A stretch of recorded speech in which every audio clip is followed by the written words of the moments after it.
Salam sejahtera tuan-tuan dan puan-puan yang amat dikasihi.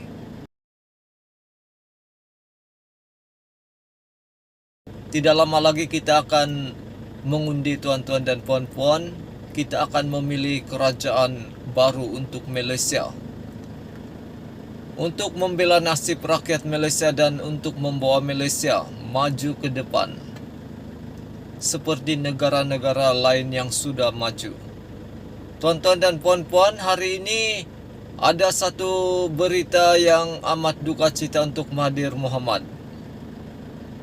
Ada satu berita menyedihkan dan berita pilu untuk Tun Mahathir. Kalau beliau mendengar ini pasti hati Tun Mahathir terguris. Pasti dia boleh merasa tertekan dengan berita ini. Kenyataan ini dikeluarkan sendiri oleh Rafizi Ramli, tuan-tuan dan puan-puan. Kata Rafizi, tak payah kerjasama. Mahathir tak tarik undi Melayu. Timbalan Presiden PKR Rafizi Ramli bertegas bahawa Pakatan Harapan tidak perlu bekerjasama dengan Dr. Mahathir Mohamad pada pilihan raya umum ke-15 yang akan datang untuk meraih sokongan orang Melayu. Bertentangan dengan persepsi popular, Rafizi mendakwa berdasarkan datanya, bekas Perdana Menteri itu tidak membawa undi Melayu untuk gabungan itu pada pilihan raya sebelum ini. Ketika itu dirasakan Mahathir boleh membawa sokongan Melayu dan saya menjejaki jumlah itu setiap bulan sejak 2016, kata Rafizi. Tiada apa-apa yang mencadangkan Mahathir bersama-sama PH pada PRU 14 telah membawa gelombang sokongan Melayu untuk Pakatan Harapan. Dakwa Rafizi kepada Malaysia kini dalam temu bual di Ibu Pejabat PKR baru-baru ini.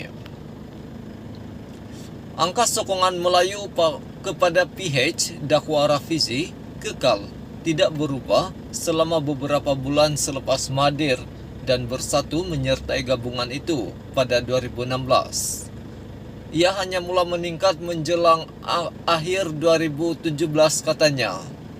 Tetapi kami benar-benar mula melihat perubahan itu hanya dalam 3 minggu terakhir pilihan raya. Jadi ia sebenarnya bukan mengenai Mahathir atau sesiapa. Ia adalah kerja terkumpul selama 2 hingga 3 dekad untuk meyakinkan orang ramai bahawa boleh ada kerajaan yang lebih baik dengan rancangan yang lebih baik untuk negara, kata Rafizi. Bekas ahli Parlimen Pandan itu menegaskan bahawa jelas daripada prestasi Pakatan Pembangkang sepanjang pilihan raya umum sebelum ini bahawa rakyat semakin tertarik kepada mereka.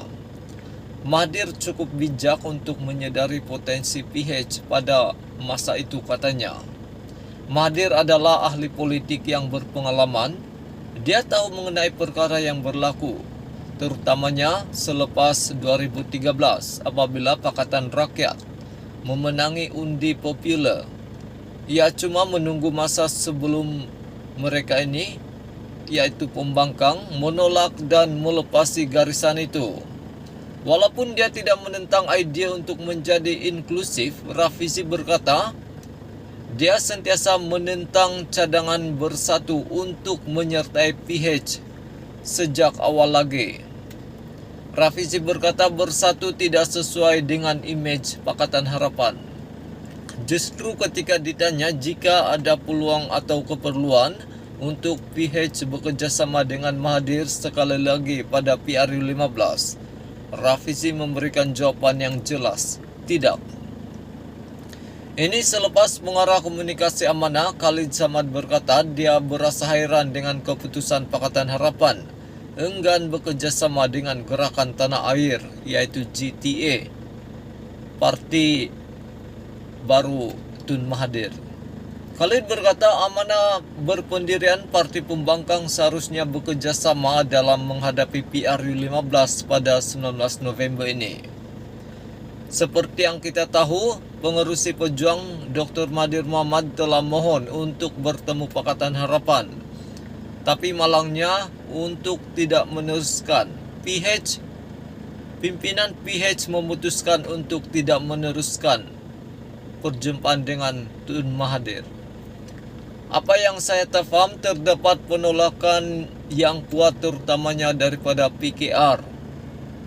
Amanah sentiasa berpendirian bahawa pembangkang perlu bersatu supaya kita dapat memaksimumkan kerjasama dengan semua parti pembangkang, katanya pada 23 Oktober lalu. Itulah berita yang saya dapat kongsikan kepada tuan-tuan dan puan-puan untuk hari ini.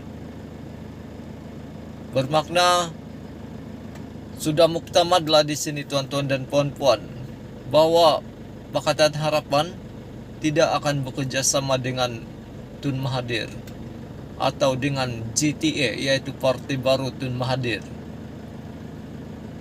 Dan kami sebagai golongan muda Malaysia, golongan mulia, memang setuju dengan pendirian Pakatan Harapan ataupun apa yang Rafizi